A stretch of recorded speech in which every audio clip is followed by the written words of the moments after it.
Chegamos, como sempre, você já sabe que todo dia de manhã aqui na CNN Brasil, aqui em nosso jornal Novo Dia, tem correspondente médico com o Dr. Fernando Gomes. Doutor, bem-vindo. Muito obrigado, Elisa. Obrigado pela apresentação mais uma vez. E vamos trabalhar? Vamos trabalhar, e doutor, como a gente gosta de trabalhar, começando com uma notícia boa, hein? Números de Covid-19, queda dos indicadores da pandemia no Brasil. Aliás, é uma notícia que você pode acompanhar no nosso site, viu? É um destaque, e é aquele destaque bom que a gente gosta de reforçar, gosta de falar várias vezes.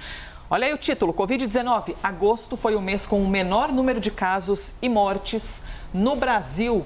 Essa matéria mostra, então, os dados daquilo que foi registrado neste ano. Foram mais de 24 mil mortes e quase 860 mil casos. Evidentemente que quando a gente fala, ai, que coisa boa, os números diminuiu a dor.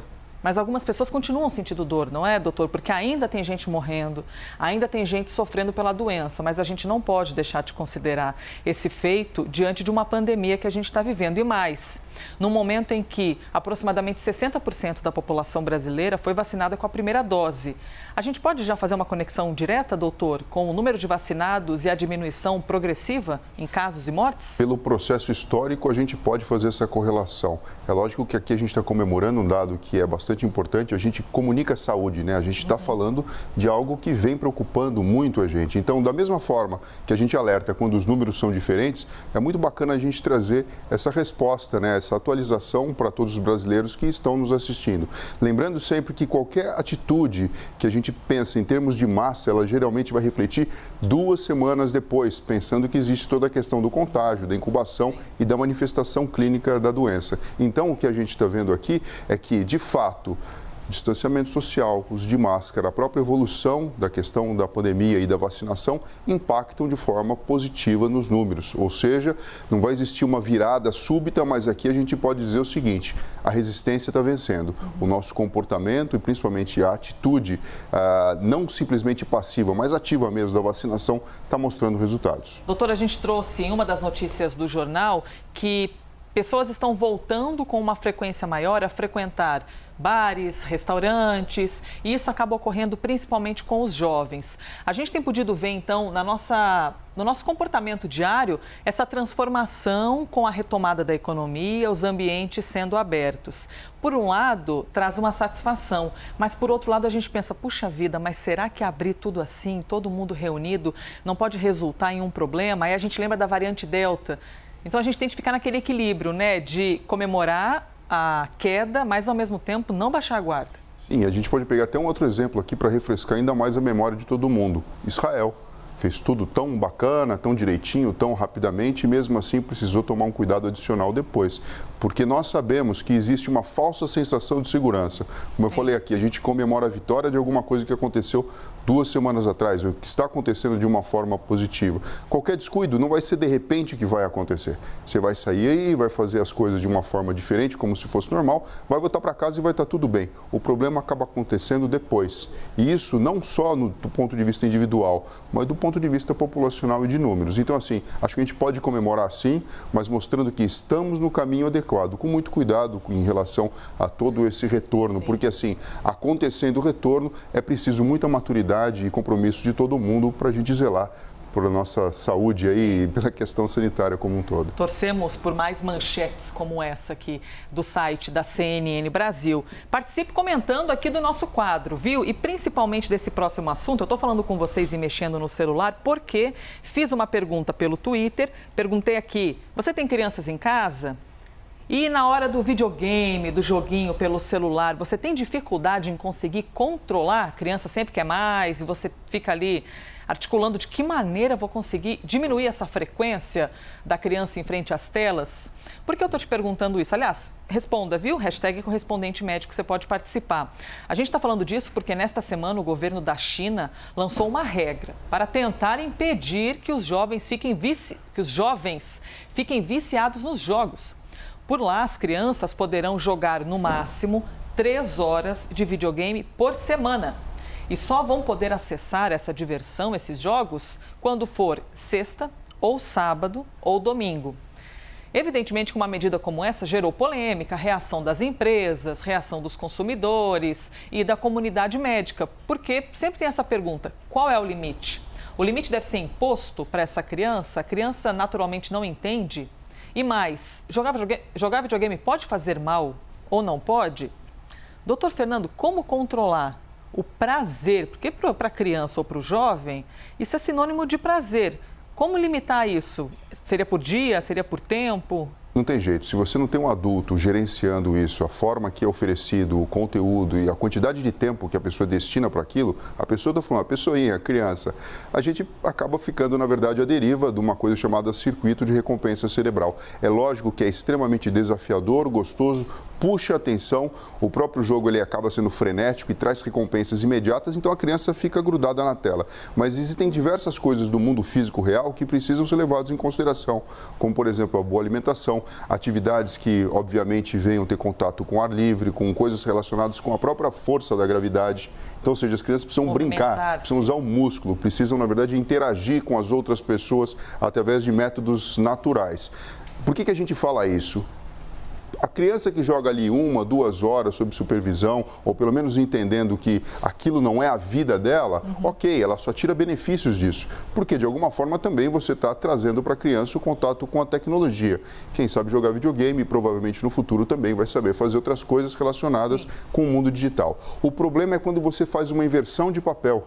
E o mundo digital ele é mais importante do que as coisas relacionadas com a vida real, como, por exemplo, prestar atenção na alimentação, por exemplo, trocar informações ou brincar com as outras crianças de uma forma com elementos que fazem com que você tenha contato com coisas físicas que vão impactar no nosso corpo e, principalmente, que estimule o relacionamento entre os indivíduos de uma forma bastante natural. Doutor, temos comentários chegando aqui. Alguns mais jovens, outros mais velhinhos. É o caso do Carlos. Ele disse: sou da época do Atari.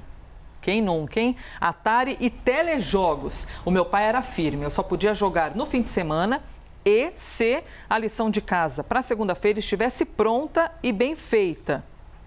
Temos aqui, então, um pai que conseguiu, de alguma maneira, determinar o limite ali com os filhos. E o Carlos complementa dizendo: hoje as crianças estão mandando nos pais.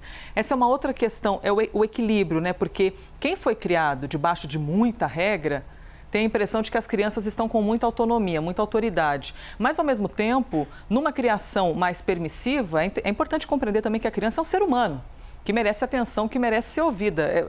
Um meio termo delicado, mas muitas vezes o que acaba acontecendo é que o digital acaba funcionando como, entre aspas, uma babá eletrônica. Você deixa ali o digital, a criança vai ficar quieta. Do ponto de vista físico, almoço, ela não vai cair, não vai tropeçar, não vai se machucar, você não precisa ficar gerenciando. Na hora do almoço, a criança fica quieta, obedece aquelas regrinhas, na verdade, e permite que o adulto fique conversando. A gente não pode ser hipócrita, isso acaba sendo uma facilitação para o mundo adulto na colocação de regras extremamente rígidas. Quando você vai ver como era, por exemplo, o relacionamento dos índios com as crianças, criança, filha de índio, geralmente não vai levar bronca. Por quê? Porque a mãe está sempre à disposição e deixando a criança naturalmente se movimentar pela natureza. A nossa realidade é outra. É lógico que a gente precisa de regras, mas a gente está chamando aqui a atenção porque existe uma correlação direta entre ansiedade, transtorno do déficit de atenção, hiperatividade, a própria depressão, distúrbios alimentares, distúrbios do sono e outras questões que muitas vezes elas passam desapercebidas se a gente não tomar conta, na verdade, do que os nossos filhos e crianças estão fazendo. Então, assim, o jogo tem um aspecto muito legal, lúdico. Hoje em dia é possível você jogar online. Imagine em época de pandemia, mesmo que os amiguinhos não estejam próximos, eles estão se relacionando à distância. Os adultos em espelho fazem isso, utilizando, por exemplo, mensagens, rede social e outras coisas que dão um afago para o nosso íntimo, para a nossa questão relacionada à saúde emocional, mas, por outro lado, se a gente deixar isso solto, é natural. A gente vai acabar vendo uma geração que muitas vezes padeceu da oportunidade de lidar com o mundo físico como deve ser. Comentário do Alcino: tenho 2 filhos, 9 e 8 anos, é uma guerra para largar o videogame, ainda mais durante a pandemia. Haja imaginação, o celular eu evito. Mas o videogame permito, só que dá trabalho controlar o tempo. Enfim, cada um com seu desafio. E qual criança que não gosta de um videogame, hein? Tô lembrando da minha infância. Assim, olha, se você faz uma programação e você já explica como vai acontecer aquele dia, fica tudo muito mais fácil. O grande problema e o grande conflito que a gente vê entre pais e crianças é quando o adulto ele tenta resolver aquilo naquela hora por algum motivo. E aí, na verdade, a criança está super entretida, é que nem tirar, na verdade, uma pessoa que é amante do futebol assistindo um jogo de final e, de repente, você desligar a televisão. Você vai ver muito marmanjo aí, muito bravo e mais bravo do que muita criança. É verdade, temos de lidar com maturidade aí, com os marmanjos e a criançada, hein, gente? Tentando encontrar os limites para a saúde mental. Próximo assunto, doutora, a gente tem mostrado aqui nas últimas semanas as questões climáticas. A gente sempre tem de mostrar, sempre tem de falar, só que ultimamente elas estão preocupando ainda mais por causa da quantidade de registros de incêndios florestais. Não só no Brasil, mas também no mundo inteiro. Durante essa semana, a Califórnia queimando tremendamente em várias regiões. Aqui no Brasil também a gente tem estado de seca, que único essa época do ano, que naturalmente é assim, só que os índices estão sensivelmente piores. Para você ter uma ideia, aqui no Brasil, segundo o INPE, que é o Instituto Nacional de Pesquisas Espaciais, agosto deste ano teve um aumento de 17% nos incêndios em relação ao mesmo mês do ano passado. Ou seja, em relação a exatamente o mesmo período, é quase 20% de aumento. Os focos de incêndio no intervalo entre janeiro e agosto deste ano foram mais de 130% maiores do que o mesmo período do ano passado. Além dos danos ambientais, com os quais a gente está habituado em ver e sentir no corpo, é importante que a gente reforce para você e traga a informação dessa segunda opção que eu trouxe, né? Que a gente sabe o mal que faz para a natureza, mas o nosso corpo também sente com isso. E por que eu estou falando isso? Segundo a OMS, a poluição, que é um dos resultados dos incêndios, causa mais de 7 milhões de mortes por ano no mundo, sendo cerca de 650 mil crianças. É verdade. E olha aqui o nosso quadro, a nossa arte, já alertando para algumas questões. Doutor, são aqueles problemas secundários, né, que muitas vezes a gente não vê, mas sente. Sim, e na verdade existe uma grande preocupação com a questão respiratória, que intuitivamente a gente imagina, né? Como a gente faz a troca pelo pulmão, se eu estou inalando fuligem ou, na verdade, produtos de um grande incêndio, de uma grande queimada, eu vou fazer mal para o meu aparelho respiratório. A grande questão, Elisa, é que isso é um ledo engano. O problema é muito maior, existe um impacto no ecossistema e também no nosso corpo de uma forma bastante diferente. Existe a atribuição de 7 milhões de mortes por ano, então é algo que preocupa e, de alguma forma, a gente pode reverter isso se a gente prestar atenção nisso de uma forma diferente e de alguma forma comportarmos de uma forma mais adequada. E mais de 500 mil somente crianças, hein? É muita criança morrendo por causa dos efeitos das queimadas. É muita gente. É lógico que isso aqui não adianta você pensar só do ponto de vista individual. Quando a gente fala isso, a gente está falando de uma forma de todo mundo pensar, né? De indústrias, empresas, a questão do agronegócio e etc. Doenças respiratórias, é óbvio que isso aqui tem correlação direta. Existem inferências de que males neurológicos, como por exemplo doenças neurodegenerativas, e aqui a gente fala do Parkinson, do Alzheimer e outros tipos de demência, podem ter correlação com essa exposição a poluentes diferentes do que habitualmente a gente teria numa vida sem essa condição. Danos ao sistema reprodutor, com alterações relacionadas com a formação dos espermatozoides e qualidade genética e, obviamente, né, a vulnerabilidade à Covid, tanto pela questão respiratória como também pela questão do sistema imunológico. Então, assim, a gente está falando de um problema macroscópico que muitas vezes a gente que mora na cidade não consegue perceber só em imagens ou quando a televisão traz informações. Mas, enfim, a gente tem um mundo globalizado, a gente tem acesso à informação e essas preocupações, elas fazem parte aí de um caminhar diferente que a gente vai precisar tomar daqui para frente. Doutor, a gente dividiu aqui, trouxe então em 4 tópicos que são todos relevantes e importantes, mas me chamou muito a atenção o segundo, que diz respeito a males neurológicos. Como assim? De que maneira uma pessoa pode ser acometida desse tipo de doença ou desse tipo de mal por causa de uma poluição? Ela já teria, por exemplo, uma predisposição e, de repente, essa questão da poluição pode afetar, pode facilitar o desenvolvimento? Sim, a gente pode imaginar que qualquer doença, geralmente, ela vai ter uma base de origem genética que predispõe o indivíduo para a manifestação clínica. Mas existem situações e muitas doenças em medicina que a gente usa o nome idiopática, que a gente não conhece ainda explica exatamente quais são os mecanismos fisiopatológicos envolvidos na gênese, na origem da própria doença. Então, quando você tem um elemento, que é um elemento silencioso, porque, como eu falei, você nem sempre vai perceber o que está acontecendo, né? Então, você pode imaginar, quando a gente fala da questão dos agrotóxicos e outros problemas relacionados, é uma coisa quieta, é uma coisa que no dia a dia você não percebe. E isso pode ter uma origem, na verdade, escondida, trazendo então um malefício e explicando por que algumas células deixam de funcionar de forma adequada ou entram num processo de degeneração sem, na verdade, ter uma explicação simplesmente genética. E as questões das doenças respiratórias são aquelas com as quais a gente já tem um pouquinho mais de intimidade, né? A gente já fala um pouquinho mais, só que a gente fala desde males básicos, né? Um desconforto no nariz, até outros piores, né? Que podem acometer o pulmão, como o senhor estava explicando, as questões respiratórias. E até alguns fonoaudiólogas dizem, é melhor respirar pelo nariz, porque o nariz é melhor para receber o ar do que a boca, que não tem tanta proteção. A gente vai arrumando alternativas, não é, doutor, para conseguir conviver junto com essas adversidades da natureza. Mas tanto faz, porque se você tem uma exposição crônica, silenciosa, que não causa para você um alerta que te faça, na verdade, interromper aquele ciclo, muitas vezes passam anos e quando você vai ver, se você estivesse em outro ambiente, a sua experiência de vida seria totalmente contrária.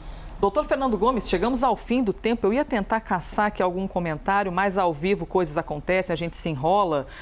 O Leonardo está dizendo que no tablet, videogame, computador, existem alguns aplicativos que ajudam a controlar o tempo e saber o que as crianças estão acessando. Olha aqui, então, o Leonardo dando alternativas quando a gente fala do tempo jogando videogame. Precisamos distrair, mas tem que ter cuidado. Me permita passar uma última dica. Olha só, a gente não precisa tratar as crianças também de uma forma assim tão rígida e marcial. A gente dividir essa preocupação, ela faz com que o próprio adulto tenha uma força a mais em relação a esse processo de organização. Porque a criança de hoje em dia, ela tem uma maturidade diferente em relação a muitas coisas, porque está sendo exposta de uma forma precoce a algo que para a gente virou novidade depois de adulto.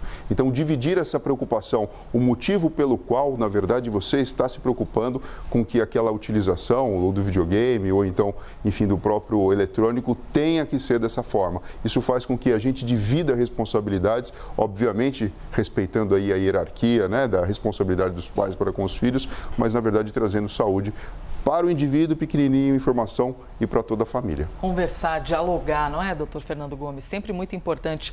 Doutor, obrigada, viu, por mais um episódio. Olha só, muito obrigado você, Elisa. Pessoal, se cuidem e até breve. Este foi mais um Correspondente Médico.